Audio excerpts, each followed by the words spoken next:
Arkadaşlar bugün kuzenim bana karakter yapacak. Bu karakteri ne yapacak bilmiyorum.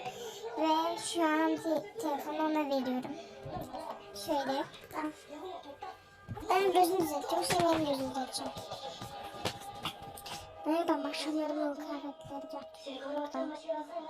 Tam bu nasıl dedim.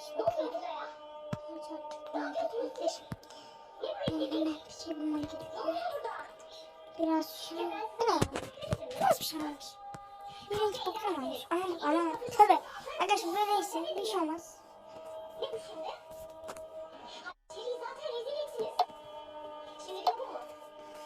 Karışma lütfen. Ya bırak bırak. Gelmeyeceğim. Başka bir şey olacak. Bak bu daha güzelmiş. Uyumluymuş. Hayır. Bu ne yapsam ne yapsam. Bir dakika düştüm aga. Bu da adres ismini açıp kapatıyor. Gerizekalı telefon. Ben yedim bunu. Şimdi nerede elbisem? Ben de elbise verdim arkadaşlar. Siz görün. Bu daha rahat. Sus bakma. Defol gidelim. Arkadaşlar dibime girdi bir sulak.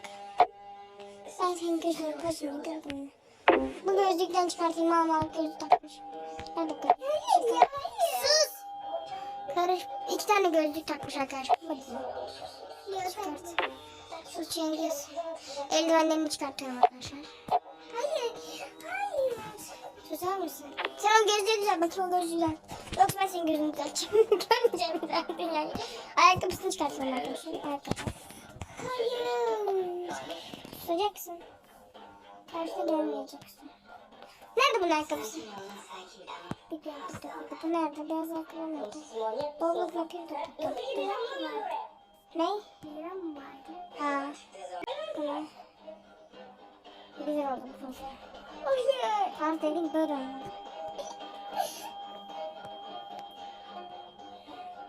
Yüzünü elleme lütfen. Gözünü ellemeyeceğim. Şimdi gözünü elleyeceğim. Fazla değil. Makyaj bozulur. Şimdi Durun çok hoşuna gitmedi bence. Hayır. Evet alıyorum abi. Please. Ay fazla tutun. Ama ne güzel şey olmuş ama.